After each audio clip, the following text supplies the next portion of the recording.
Great art thou, O Lord, and greatly to be praised. Great is thy power, and infinite is thy wisdom. So begins Chapter 1 of the Confessions of St. Augustine of Hippo, a man of such influence that, as Time magazine has observed, in each of the 16 centuries since his conversion, he has continued to exert a major intellectual, spiritual, and cultural force. However, it is not just because of a sheer gift of intellect that the writer has been so well regarded. His life journey, although in due course triumphant, mirrors that of many who stumble along life's way, hoping to find meaning to their existence. Ultimately, we love Augustine because we see ourselves in him. We relate to his struggles, his quest for purpose and understanding, and through his writings, we discover along with him the answers that he finally discovered in God.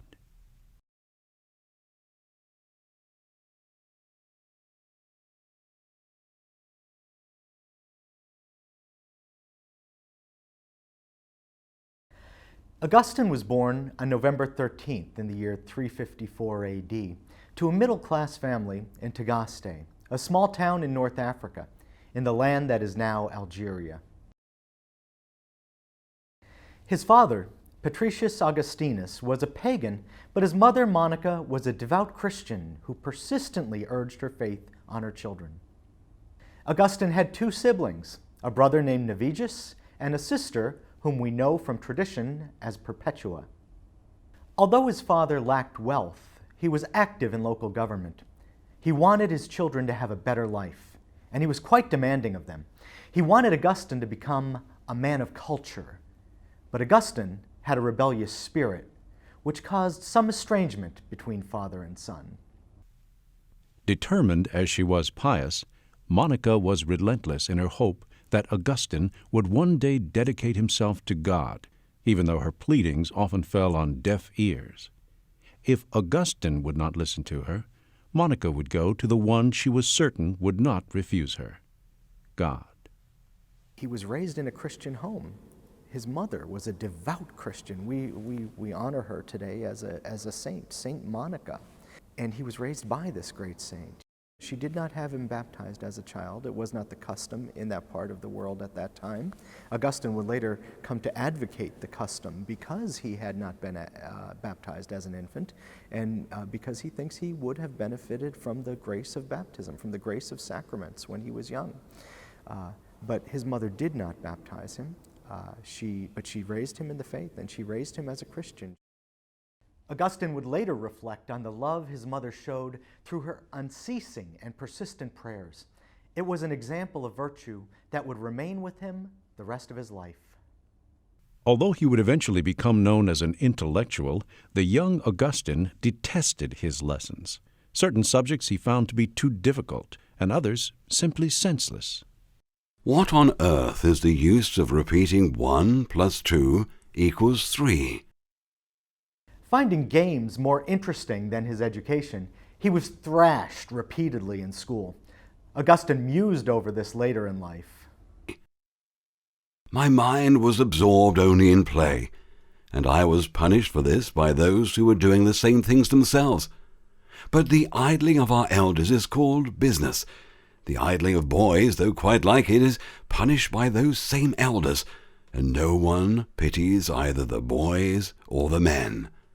For will any common sense observer agree that I was rightly punished as a boy for playing ball, just because this hindered me from learning more quickly those lessons, by means of which as a man I could play at more shameful games?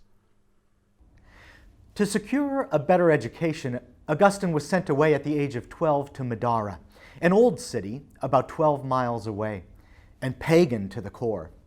There, he made friendships that would last a lifetime, and for the first time, he fell in love with learning, especially the writings of the celebrated Roman poet Virgil. 4 years later, when he was 16, the tuition money ran out, and Augustine was forced to return home. For a year, his parents struggled to find the means of furthering his education. Augustine, however, reveled in a prolonged time of liberty. Lord, how loathsome I was in thy sight. He writes later in his Confessions of the lust which stormed confusedly within me, whirling my thoughtless youth over the precipices of desire, and so I wandered still further from thee. Not surprisingly, his parents differed in their reaction to the change in their son's life. While his mother continuously admonished him, his father, womanizer that he was, seemed amused by Augustine's antics and fleshly interests. While marriage was an option, neither of his parents wanted a hurried union. The madness of lust held full sway in me, that madness which grants indulgence to human shamelessness, even though it is forbidden by thy laws, and I gave myself entirely to it. Meanwhile, my family took no care to save me from ruin by marriage, for their sole care was that I should learn how to make a powerful speech and become a persuasive orator. But being unchaste was not his only sin. Augustine went back home for a year. The family had run out of money, so he had to stop his education. He went back home, and he ran with the rough crowd back home, young boys, and they would stay out late at night and get into trouble. And one night they were out late, and they stole pears from the neighbor's tree. And they had no interest in eating the pears. The pears didn't taste good. They didn't look good. They weren't attractive in any way. But they loaded up on these pears, and then they went and threw them at pigs. To some, this may seem like mere juvenile antics, but as Augustine wrote about it later in life, he considered it a sin most foul. The pleasure I got was not from the pears, it was in the crime itself, enhanced by the companionship of my fellow sinners. My pleasure in it was not what I stole, but rather the act of stealing. You strange seducer of the soul, who hungers for mischief from impulses of mirth and wantonness, who craves another's loss without any desire for one's own profit or revenge, so that when they say, "Let's go, let's do it," we are ashamed not to be shameless. Augustine spends several chapters in his Confessions going over this event in his mind, meditating on it and trying to figure out what was their motivation as they stole the pears, as they threw them at pigs. And he concludes that they did it just for the delight of doing evil. His conclusion is that there is a certain depravity in a human being, that we're wounded. We're wounded by the effects of original sin, and so we're weakened in our will. And we have a tendency to take delight in things that are wrong. Over time, doing these evil actions becomes habitual, and we have a tendency to do them, and we become vicious in this way. This is a lifelong struggle, Augustine would conclude. All our life on earth is a trial, and it's a struggle to do good against the undertow of evil that's in ourselves, in our weakened wills. Soon thereafter, his father Patricius took ill and died, but not before converting to Christianity. Monica's prayers and witness won over her husband in the end. With no money to his name, it seemed Augustine's education had come to an end.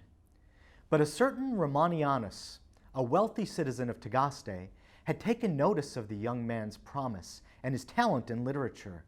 Thanks to this man's patronage, Augustine soon was bound for Carthage to further his studies. It was everything a young man from the country could dream of. The city was pagan. The goddess Tanit was worshipped. Augustine wrote, I came to Carthage, where a cauldron of unholy loves was seething and bubbling all around me. My soul was unhealthy and full of sores.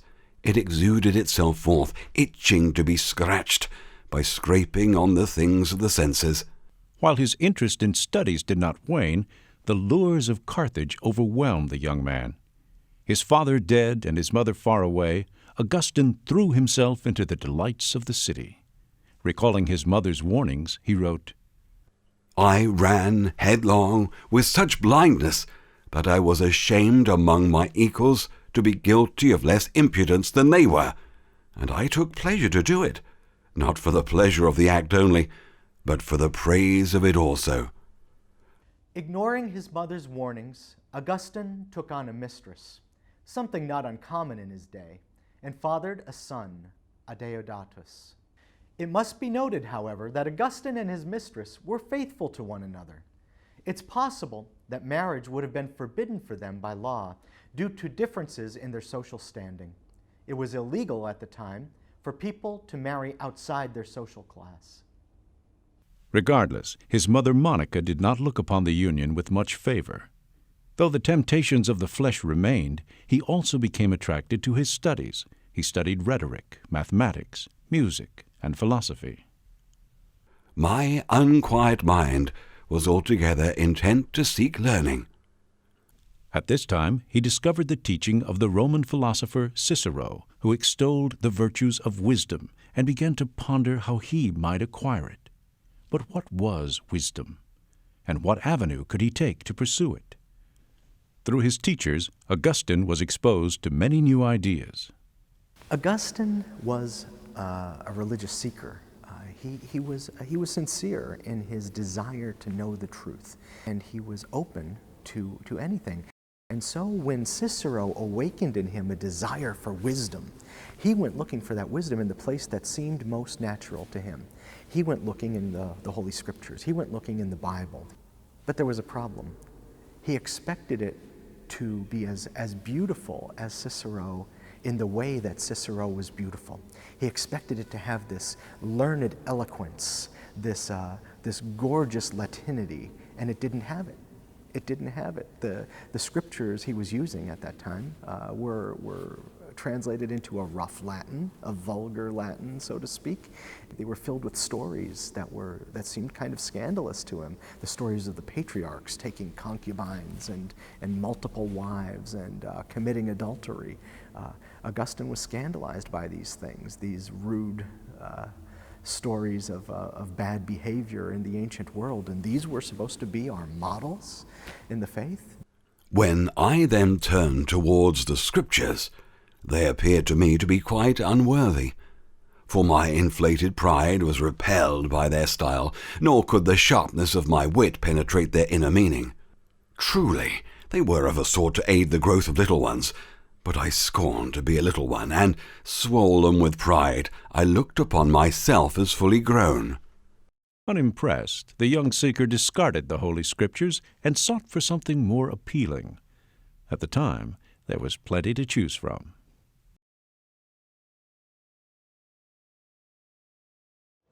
The religious situation in the Roman world was complicated. Christianity had been legal for more than a half century and was thriving. It was the dominant religion in the empire, but it was not the only religion in the empire. The temples of the old religion were still standing. They were no longer state-subsidized, but they were still standing and still in operation in most places.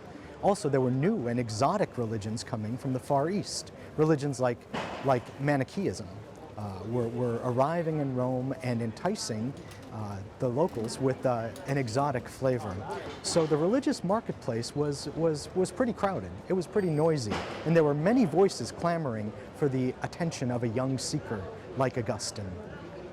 Founded by the Persian Mani, Manichaeism was an Eastern religion that exalted reason, science, and philosophy covered with a Christian veneer. Claiming to be an apostle of Christ, he taught that Christ had not been born, had never become a man, and had never died. Mani hated the established church and entered the scene with new so-called truths that lured seekers. Augustine was seduced into believing them. He was edified by the behavior of many of the Manichaeans he met because they were serious. They were serious about living an ascetical life, a disciplined life, a moral life, and that appealed to him because he wanted that kind of discipline. Also, they were seeking wisdom in classes that were held by these perfect men, the elite in the group.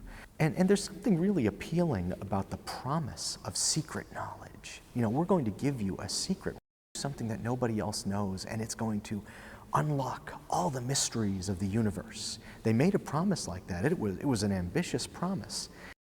Having joined the Manichaeans, Augustine, now about 25 years old, returned to Tagaste to teach rhetoric, taking his mistress and son with him. His mother was horrified to hear of his Manichaean affiliation, And although her heart ached for her son, she did not allow him to set foot in her house. Not one to be put off, Augustine simply went to visit his patron, Romanianus, and lodged with him. Staying with Romanianus, Augustine was given every privilege and took advantage of them all. Pursuing his ambitions, he won fame for his speeches. During this period of 9 years, from my 19th year to my 28th, I went astray and led others astray. I was deceived and deceived others in varied lustful projects, sometimes publicly by the teaching of what men style the liberal arts, sometimes secretly under the false guise of religion. Encouraged by his success, he felt sure he was on the right path, until something happened that stopped him in his tracks. A close friend, and one whom Augustine had converted to the Manichaean religion, suddenly became very ill. As he lay unconscious, his family feared his impending death, and they asked a Catholic priest to baptize him. I tried to jest with him, supposing that he also would jest in return about that baptism which he had received when his mind and senses were inactive, but which he had since learned he had received. But he recoiled from me, as if I were his enemy, and with a remarkable and unexpected freedom, he admonished me that if I desired to continue as his friend, I must cease to say such things. Confused and stunned, Augustine decided that he would question his good friend about his abandonment of the Mani faith. He never had the opportunity, however, as 2 weeks later he received the news that his friend had died. The death of so close a friend greatly affected Augustine, and he sought consolation in his new faith. After all, Mani had presumed to be at once the teacher, author, guide, and leader of all whom he could persuade to believe this, so that all who followed him believed that they were following not an ordinary man, but thy Holy Spirit. he plied his Manichae teachers with questions, most of which they were unable to answer to his satisfaction. No matter, they explained. While we may not be able to, Faustus, he will put all your inquiries to rest. Faustus was the leading Manichaean of his day, so it was with great anticipation that Augustine approached him during one of the acclaimed teacher's visits. And he kept hearing this name of Faustus, and it was always promised to him that just save up your questions because Faustus will have an answer for all of these. So when he met him, he was deflated. He was unimpressed because Faustus was not a learned man. He was a lot less educated than Augustine already was as a very young man. He wasn't well-read. He wasn't even very intelligent. As a matter of fact, he asked the young Augustine if he would tutor him in literature so that he could learn a little bit more. Unimpressed and disillusioned, Augustine's interest in the Manichaeans diminished. He later wrote, "Food in dreams appears like our food awake, yet the sleepers are not nourished by it, for they are asleep. With such empty husks was I then fed, and yet was not fed." He continued to identify himself with the movement, but there was a great degree of disillusionment, and even from that moment on, a certain level of reserve, a certain degree of skepticism about what they were presenting to him. Though the seeds of doubt had been planted, and they were coming to flower in his soul over time.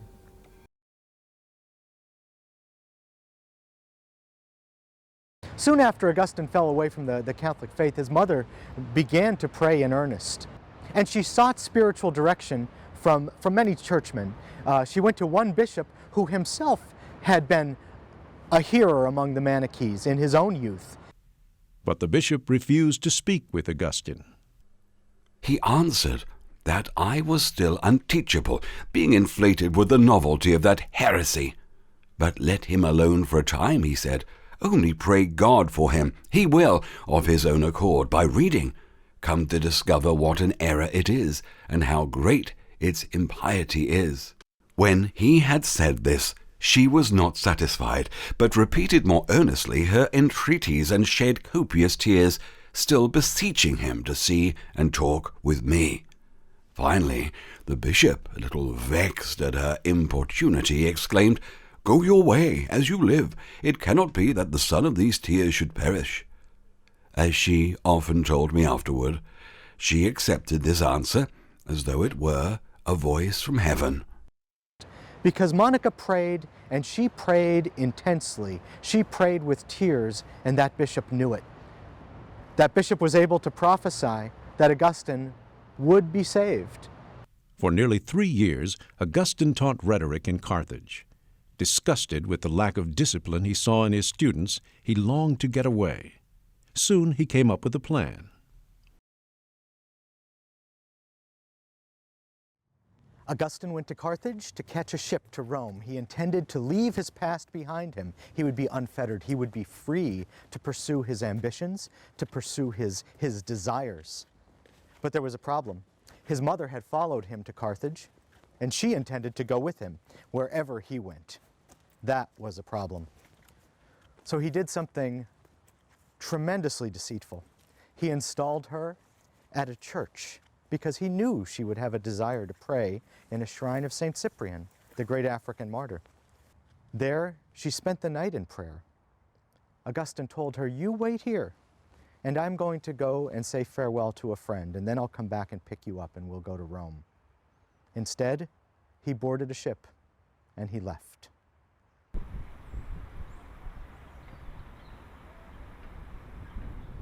Rome meant so much to Augustine. He was proud of his heritage. He was a patriot.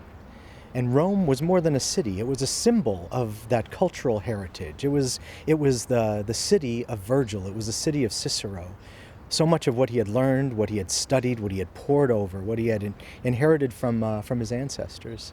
It must have been a great joy for him to get the job offer that came in. He had an opportunity to move on to Rome, to set up a school of his own, a school of rhetoric, and to take on students in that illustrious city. And he was still young enough to be an idealist. He thought things would be different across the sea. Students would be different across the sea. They wouldn't be like the students in Carthage, who were ill-behaved and ill-disposed to learn anything. In Rome, the students would be disciplined. And he found out that in Rome, students were students. They were the same as they were in Carthage. They were little interested in their studies. They were willing to take advantage of him, though. They would attend the lectures. They would take advantage of the lectures. They would boast that they'd attended the lectures of a prestigious teacher. But then, the day the tuition bill came due, they wouldn't show up. And they'd stop showing up from that point. Augustine ended up being left with the bill, so to speak. Augustine had looked to Rome as the answer to all his problems. Instead, it turned into a great disillusionment. Nearly broke, weak in health, and without a religious compass, he felt lost. It was precisely at this moment, however, when the opportunity of a lifetime presented itself in the form of a new patron, Symmachus. His patron here in Rome was Symmachus, a man from a senatorial family, very important figure. Symmachus had a cultural agenda of his own. He wanted to return Rome to its former glory, and to do that, he thought Rome had to return to the traditional ways, the traditional religion, the worship of the gods of ancient Rome. Symmachus was advocating a return to state sponsorship of the old Roman religion. He wanted to return the altar of victory and the sacrifices performed there, and he thought that this would be good for the welfare of the people. He was looking for allies, and Augustine was a promising ally, a brilliant young intellectual, very eloquent, the best rhetorician of his age, and he would be in the employ of Symmachus. The seat of government at the time was in Milan. The young emperor, 12-year-old Valentinian II, ruled the empire through his mother, the Empress Justina. Symmachus offered Augustine the chair of rhetoric in Milan, both a prestigious and influential position. It was everything Augustine had ever dreamed of, and he jumped at the opportunity. As an orator and as a teacher of rhetoric, Augustine had skills that were highly valued by the Roman people. He wielded a lot of influence, especially in a place like Milan. He was the mouthpiece of the government. He was the propaganda machine. He was the public relations industry that was getting the word out. If you wanted to tell the virtues of the emperor, Augustine was the man who would do it. If you wanted to have him declaim on a military victory in a distant land, Augustine was going to do it. It was a pivotal position in the city of Milan at that time. Back in Tagaste, Monica worried over her son. She was aware of his proclivities and weaknesses and prayed for him fervently. Once she was widowed, Monica doted on him even more. She followed him wherever he went, and she intended to follow him to Rome. She didn't succeed in that, of course. Augustine managed to leave her behind in Carthage and flee on his own to Rome, but that wasn't going to stick, and eventually she found her way to his side in Milan. In his new position, Augustine prospered both in influence and affluence. Soon his mother joined him, delighted to be near her son, and equally elated to be near the famous Bishop Ambrose. Ambrose was Bishop of Milan and held in high esteem by the people. Born into a respected and wealthy family, Ambrose had been elected governor, a position he held with integrity. When a conflict arose between the Church and the Arian sect, Ambrose rushed to the scene to quell any disturbance. Noting he was probably the best person to rule over them, some people in the crowd began shouting, "Ambrose, Bishop!" Nearly the entire assembly took up the chant. Refusing the title, Ambrose fled to a friend's house, until his host received a letter from the emperor praising the appointment. Ambrose's friend quickly turned him in, and within a week Ambrose was baptized and confirmed as bishop, a position he then took to believe was God's will. With the same dignity and sincerity with which he had governed the city, Bishop Ambrose took up his new responsibility. He soon adopted an ascetic lifestyle and gave his wealth to the poor. Well educated and entirely devoted to the cause of the Church, Bishop Ambrose became known for his powerful sermons, something that Augustine envied. Prodded by his mother to inquire of Bishop Ambrose, Augustine relented. While he resented his mother's continued interest in Christianity, he appreciated using his own position and his mother's inquiries to get to know the good bishop better. And so she used Augustine as a go-between, bringing her religious questions before Ambrose. And Augustine would listen for Ambrose's answer so that he could deliver it to his mother. But he was edified by Ambrose's answers because they were very thoughtful. Ambrose had thought these things through. Ambrose was grounded in philosophy the way Augustine was, but he had a wisdom about him and a peace, a serenity that Augustine lacked, and he wanted it. He wanted what Ambrose had. Augustine found in Bishop Ambrose just what Faustus lacked.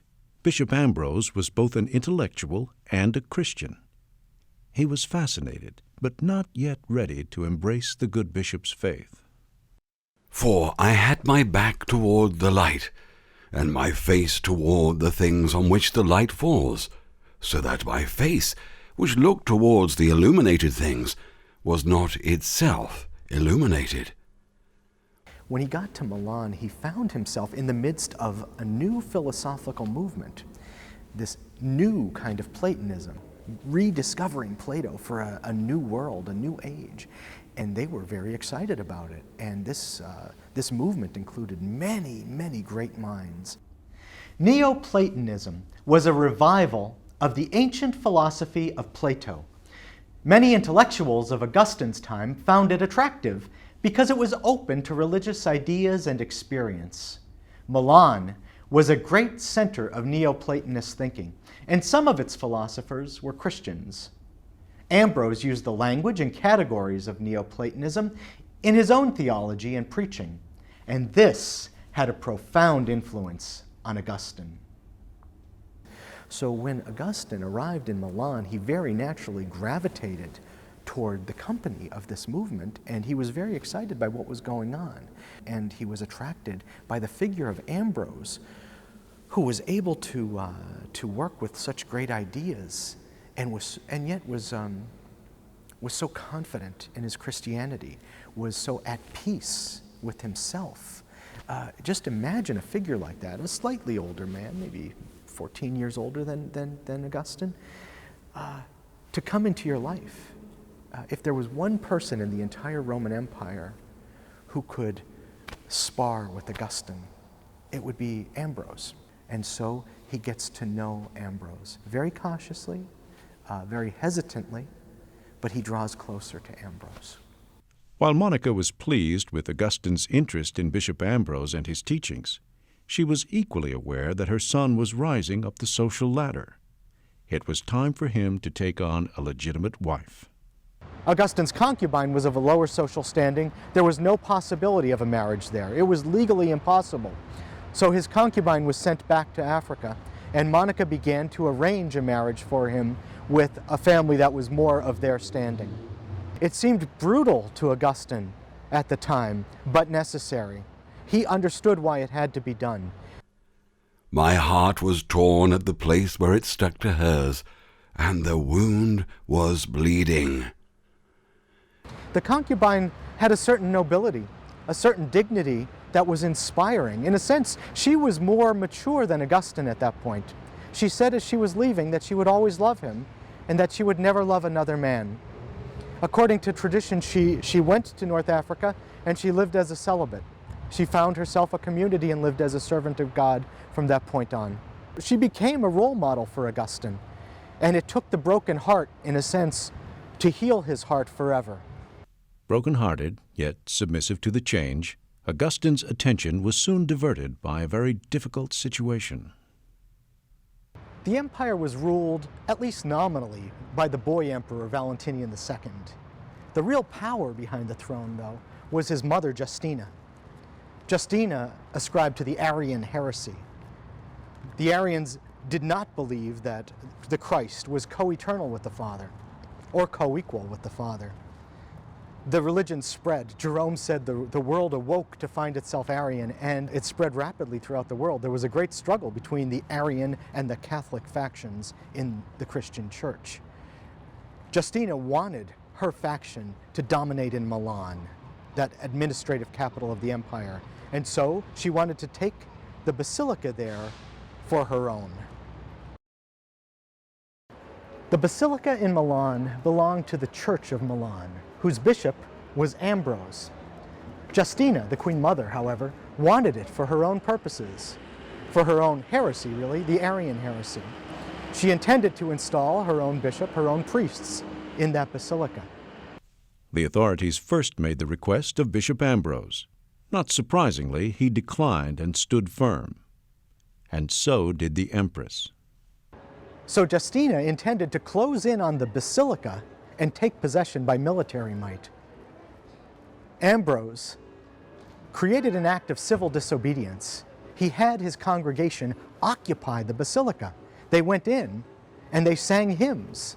They chanted the Psalms. They remained there and listened to him exhort them and preach to them and teach them. Also in the basilica was St. Monica, the mother of St. Augustine, and you can imagine her doing what she could to encourage the people there. It was an act of courage, it was an act of bravery, because at any moment, the soldiers outside could have received the order to close in, take no prisoners. Bishop Ambrose was ready for that. In a letter to a friend, he wrote, "If you demand my person, I am ready to submit. Carry me to prison or to death. I will not resist, but I will never betray the Church of Christ. I will not call upon the people to succor me. I will die at the foot of the altar rather than desert it. The tumult of the people I will not encourage, but God alone can appease it." Well, it was a standoff. The soldiers outside with Justina and the congregation inside with Ambrose. I'm sure Augustine was conflicted here because I'm sure that he saw that this maybe endangered him professionally, and he did. I'm sure he had friends on all sides of the dispute. His mother was there in the church. Ambrose was there in the church, so he had certain sympathies in that direction.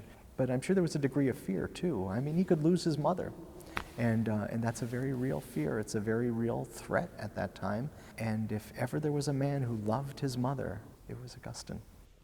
Barricaded inside the church along with a large portion of Milan's populace, Bishop Ambrose stood his ground. He was a man ready to die for his convictions, and it was precisely that conviction which stemmed the tide. The emperor called off the troops they backed away. It's interesting, the emperor said to the troops, "You would hand me over to Ambrose for judgment before you would hand Ambrose over to me." So obviously Ambrose had won the sympathy, even of the troops. So the standoff won. It was an act of civil disobedience. It could have gone very badly, like a lot of acts of civil disobedience. It could have ended in a lot of bloodshed, but it didn't. The soldiers did not move in. They backed off.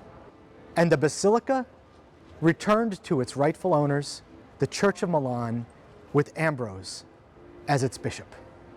No doubt the situation impressed Augustine, and he began to see Christianity in a new light. He sought Bishop Ambrose's help and received it. Remember, when Augustine first was awakened to the possibility of wisdom, and he felt that desire for wisdom, he went first to the Bible, and he wanted to find wisdom there, and he felt that he didn't. Well, Ambrose showed him that he just didn't look hard enough, and he wasn't looking in the right way. He wasn't looking for the right things. And he showed him a way of reading the Old Testament, and it made it possible for Augustine to engage the Scriptures as he had not been able to do before. At such times I am conscious of something within me that plays before my soul, and is light dancing in front of it. Entranced by what he feels is God working in his heart, Augustine gets closer to the Christian faith. It is interesting to note that in his writings, Augustine at one point declares himself a catechumen, or convert to the Christian faith. Augustine goes on to write that when he informed his mother of this, she did not leap for joy as he had expected. Monica replied that she had the assurance from God that before she died, she would see him a full believer, not a partial one. While Augustine was on the path to conversion, he was not yet truly converted. Augustine is at the pinnacle of his career as a professor of rhetoric in Milan, a capital city, a place where he could wield a lot of influence, not only on his field but on world events, when he makes the decision that he's going to retire from it all, get away from the rat race, and he's going to the countryside with a group of his friends. Having the use of a villa, they decide to dedicate themselves to the pursuit of truth through philosophy. Yet even in that setting, something seems to be amiss. Well, things are going well, but I wouldn't say that everything is fine. Augustine describes himself still as soul sick. Soul sick. He has everything. He's living in the peace of the countryside. He's got a nice house, a peaceful place where they can have conversations, and they're pursuing philosophy, which is his great overriding interest in life. So he has all of these things, and yet he's still soul sick. Augustine receives the visit of an officer from the imperial household, a fellow African and converted Christian named Pontitianus. Having sat down prior to playing dominoes, Pontitianus notices a book on the table. He took it up, opened it, and, contrary to his expectation, found it to be the Apostle Paul, for he imagined that it was one of my wearisome rhetoric textbooks. At this, he looked up at me with a smile and expressed his delight and wonder that he had so unexpectedly found this book, and only this one, lying before my eyes, for he was indeed a Christian, and a faithful one. Pontitianus tells the story of two men he knew, men in the imperial service also, so men of accomplishment, and both were engaged to be married. And they were out for a walk one day, and they wandered into a house that was occupied by celibate men who had given their lives to prayer and study of the sacred scripture. So they wander into the house, and they picked up a book there, and they started reading it. And it was The Life of St. Anthony by St. Athanasius of Egypt. They started reading it, and they found out about how Anthony, who was a landowner and an heir, one day heard the gospel preached and had the impulse to give it all up and to go out to the desert, to live entirely for God, to live a life of prayer, to live a life of study. And he acted on the impulse, and he gave his life, and that was the course of his entire life from then on. He lived to be over 100 years old, and he lived his life in solitude with God. They were so inspired by this that they broke their engagements, and both of them went off and joined a monastery. So Pontitianus tells this story, and Augustine's there, and he hears it. And when the visitor leaves, Augustine begins to weep. And he said, with all we have, with the education we have, with the opportunities we have, these men in the imperial service, they had so much less than we have, so much less philosophy. So their minds weren't as refined as Augustine's was and as his companions' minds were. And yet, these men were going into the kingdom ahead of Augustine, who was not even baptized at that point. And he began to weep. He said that up to that point, his prayer to God had been, give me chastity and continence, but not yet. He didn't feel like he wanted to give up the pleasures of the flesh. It was, in fact, my old mistresses, trifles of trifles and vanities of vanities, who still enthralled me. They tugged at my fleshly garments and softly whispered, are you going to part with us? And from that moment we will never be with you any more? And from that moment will not this and that be forbidden you forever? And the finality of that held him back. He wanted chastity. He wanted continence because he wanted that relationship with God. But not yet. He kept deferring it, and yet he never knew satisfaction. He never knew happiness. He never knew joy. He was soul sick because he was holding on to these trifles, these inanities, as he called them, these things that kept calling back to him from his memory. Augustine often talks about the power of memory, how when we enjoy an illicit pleasure, it remains in the memory and continues to give us a kind of pleasure, holding us back, holding on to us, keeping us from the thing that we really want in life and making us miserable. And there, in that garden setting, that paradise out in the country with philosophers, in conversation, having everything he had dreamed of, he was soul sick, and he knew he had to change. It's important that we understand just how agitated he was. He describes himself as tearing at his hair. He describes himself as hitting himself on the head.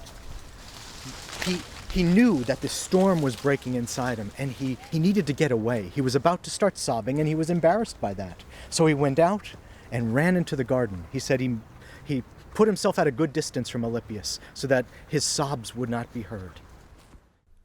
How long? How long? Tomorrow and tomorrow? Why not now? Why not at this very hour make an end to my uncleanness? There, he threw himself down underneath a fig tree, and he was crying when he heard a child's voice come from a distance, come from one of the nearby houses, and it said, Tolle lege, take up and read, take up and read. And Augustine thought to himself, is this a nursery rhyme? Is this a child's game, a jump rope rhyme, as we would use today? And he racked his memory, and he couldn't think of anything to correspond to it, and he thought, this must be a sign from God. And he ran to the house. He knew what he had to do. He went in where Alypius was sitting, and there lay the letters of St. Paul. He picked up the book, and he opened, and he read. Knowing the time, that now it is high time to awake out of sleep, for now is our salvation nearer than when we believed. The night is far spent, the day is at hand. Let us therefore cast off the works of darkness, and let us put on the armor of light. Let us walk honestly, as in the day, not in rioting and drunkenness, not in chambering and wantonness, not in strife and envying. But put ye on the Lord Jesus Christ, and make not provision for the flesh to fulfill the lusts thereof. And at that moment, Augustine surrendered himself to God. To his greater joy, Alypius joined Augustine in full commitment, without any hesitation. Joyfully, they went to Monica. And we went in to my mother, and told her what happened. To her great joy, we explained to her how it had occurred, and she leaped for joy triumphant, and she blessed thee, who art able to do exceedingly abundantly above all that we ask or think.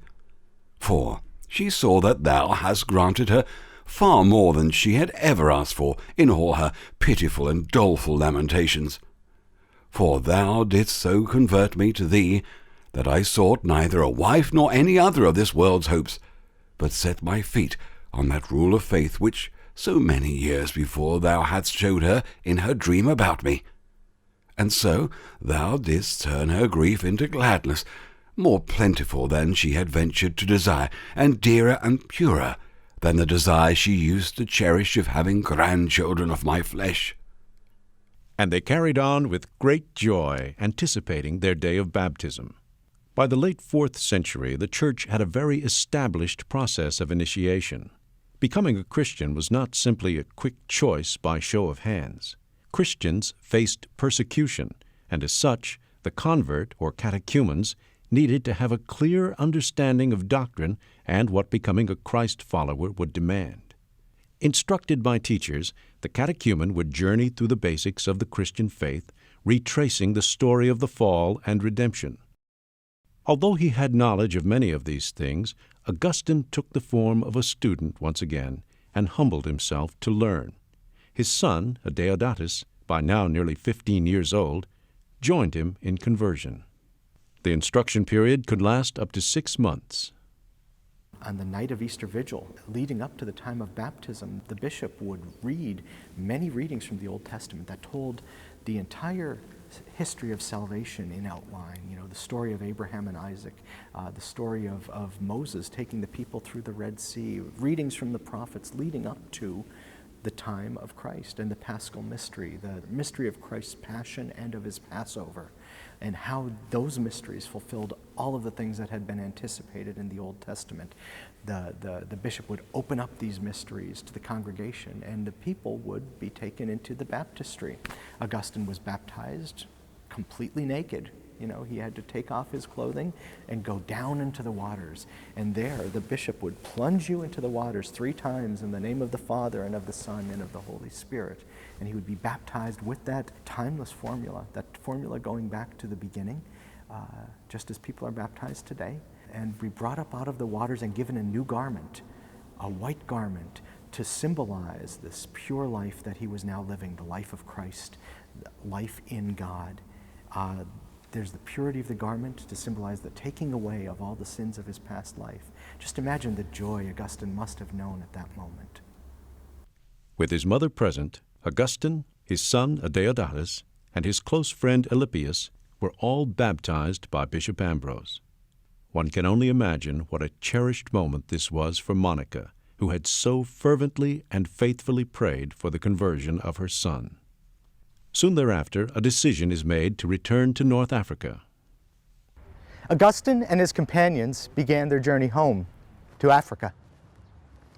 They traveled down the boot of Italy, and they made their way to Rome's port, Ostia by the sea, Ostia on the Tiber. Here they hoped to catch a ship that would lead them home, a ship to Carthage. There they planned to establish a Christian community of servants of God. This is the ruin of the 4th century Christian basilica in the town of Ostia. This would have been the center of the Christian community, of the church. There was a school of catechumens here. We can be fairly certain that our group of Africans, Augustine and Monica, their family and friends, worshipped in this place. While waiting in Ostia, Augustine and Monica and their companions took up residence in a comfortable house with a courtyard garden. And Augustine tells us of a conversation he had with his mother as they were leaning out a window looking at that beautiful garden. And they began to consider what would be the life of the saints in heaven. They considered all the pleasures of the earth, and they decided that the joy of the saints was so great that none of these pleasures could compare. And they began to consider the heavens themselves. And then they went beyond the heavens, they said, to their own souls, and they contemplated their own souls. And they went beyond that, till they found themselves in the unmediated presence of God's wisdom. As a young man, Augustine had set himself the goal of pursuing wisdom when he had read Cicero's Hortensius. Here he was for a brief moment, a fleeting moment, in the presence of divine wisdom. and his mother was there too. We call this the ecstasy at Ostia because they were taken outside themselves, taken into God. Then my mother said, "Son, for myself, I have no longer any pleasure in anything in this life. Now that my hopes in this world are satisfied, I do not know what more I want here or why I am here. My God hath answered more than abundantly, so that I see you now made his servant and spurning all earthly happiness. What more am I to do here?" Just a few days after their heavenly conversation, Monica suddenly fell ill. She took to her bed with a fever. She lost consciousness, and her sons rushed to her bedside. She came to and said, "Where was I?" And then she turned to them and saw them grieving, and she said, "You will bury your mother here." And Navigus must have started babbling and trying to console her and saying, "No, mother, we'll take you back to Africa, and you can die there, and we'll bury you with your husband." That had been her wish. She said, "Listen to him talk. How silly." She was detached even from that wish of being buried with her husband. And she explained to them that she would die there, and it would not be a problem. That when the time came for our Lord to call her home, he would know where to find her. Nothing is far from God, she said. She was ready. She had made it clear that she was ready. Her life's purpose had been fulfilled as she saw Augustine come to live the Christian life. When she breathed her last, it was Augustine, her eldest son, who closed her eyes. He sang one of her favorite hymns. He sang a song that had been written by Ambrose, and that comforted him and brought back his old feelings for his mother. It brought him to a certain peace, and that's where he remained, grieving, but in peace.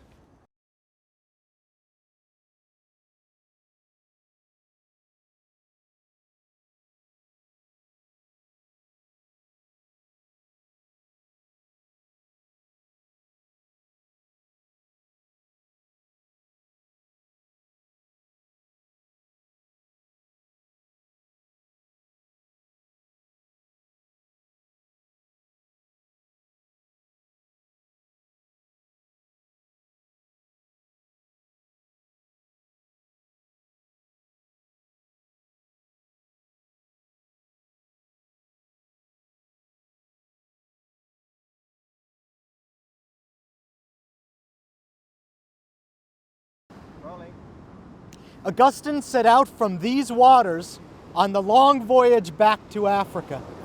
He was starting something new in his life, a new community, something new for God, something new for the church. His ambitions had led him out of Africa. His vocation was leading him home. Soon after his arrival, Augustine is beset with another heartbreak when his teenage son succumbs to sickness. Having found comfort in God, however, he soon gets to work, setting up a Christian community where he hopes to have time to meditate and grow in God's Word. After so long a search and so wearied a personal struggle, it is the culmination of everything he has ever longed for. But God had other plans. Augustine didn't want that kind of complication in his life, but one day he was attending a liturgy in Hippo, and the people in the congregation knew that they were in need of priests, and the bishop was preaching about this, and the people decided that they wanted Augustine to be one of their priests. So, as sometimes happened in those days, they went and they took him literally in hand and dragged him up to the bishop, and they presented him to the bishop as a man to be ordained to the priesthood for their church. And the bishop accepted him as a candidate and ordained him. So Augustine became first a priest of the Diocese of Hippo, later coadjutor bishop in Hippo, and finally bishop in this great port city in North Africa. Faced with the constant need of his ever-growing flock and the dangers of ever-growing sects and heresies, Augustine rises to the occasion as a faithful shepherd. With time, he pens over 1,000 documents that both help the body of believers to grow in faith as well as to keep their foundation pure from false teaching. But Augustine did not confine himself to writing. Using his God-given gift for rhetoric, he debated and triumphed in debate with the Manichaean Fortunatus, a challenge he felt compelled to take up in order to repair the damage done by false teaching. Soon after that, Augustine faced an even greater threat, the collapse of the world as he knew it. Barbarian hordes invaded mighty Rome in AD 410 and would eventually lay siege to Hippo years later. It was, in a sense, the end of the civilized world as they knew it. Many of the people surmised that the gods were sending punishment because of the acceptance of Christianity and their insistence in belief of one God. In response, Augustine penned one of his greatest works, The City of God. So in The City of God, Augustine tried to look on what was permanent in this world. And he looked back to the beginning of history, and he traced human history in all of the cultures, going down to his own day, to look at the progress of the city of God and the city of man, and what's enduring in the city of God on earth. How do you recognize the city of God? What characteristics does it have? How do the citizens behave in the city of God? That's what Augustine wanted to know, what he wanted to put out there for people. But, as with many a prophet, some take heed and others do not. Soon the unthinkable happens, and Rome falls. The people in the empire could not imagine a time when all those monuments, when all that grandeur would be reduced to rubble and ruin. They could not imagine a time when you would walk down those streets and see columns standing in the middle of nowhere with no building to hold up. They could not imagine such a time.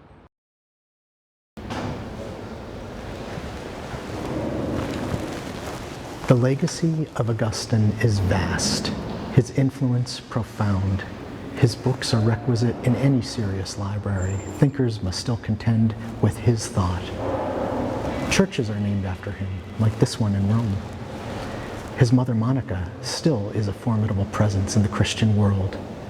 She's an inspiration, she's an influence, she's an intercessor to mothers everywhere, especially mothers of wayward children. She remains a model for getting that child back home, back to the church, back to the practice of the Christian faith. She succeeded in ways that every mother dreams of succeeding in getting her children to heaven. In the last years of Augustine's life, barbarian Vandals invaded North Africa and laid siege to Hippo itself. Posidonius, Augustine's biographer, wrote that Augustine lived to see cities overthrown and destroyed, churches denuded of priests and ministers, virgins and monks dispersed, some dying of torture, others by the sword, others captured and losing innocence of soul and body and faith itself in cruel slavery. He saw hymns and divine praises ceasing in the churches. The buildings themselves often burned down. Faced with such depredations, Augustine, in his 78th year, increased the time he spent in prayer. And then, on August 28, 420 AD, he died in the presence of his friends. Having no earthly possessions, Augustine left no will. His true legacy, however, was the vast corpus of his writings, a treasure that would endure through the centuries. His work is at the foundation of Western civilization. His teaching belongs to the whole church. Truly, his has been a voice for all generations.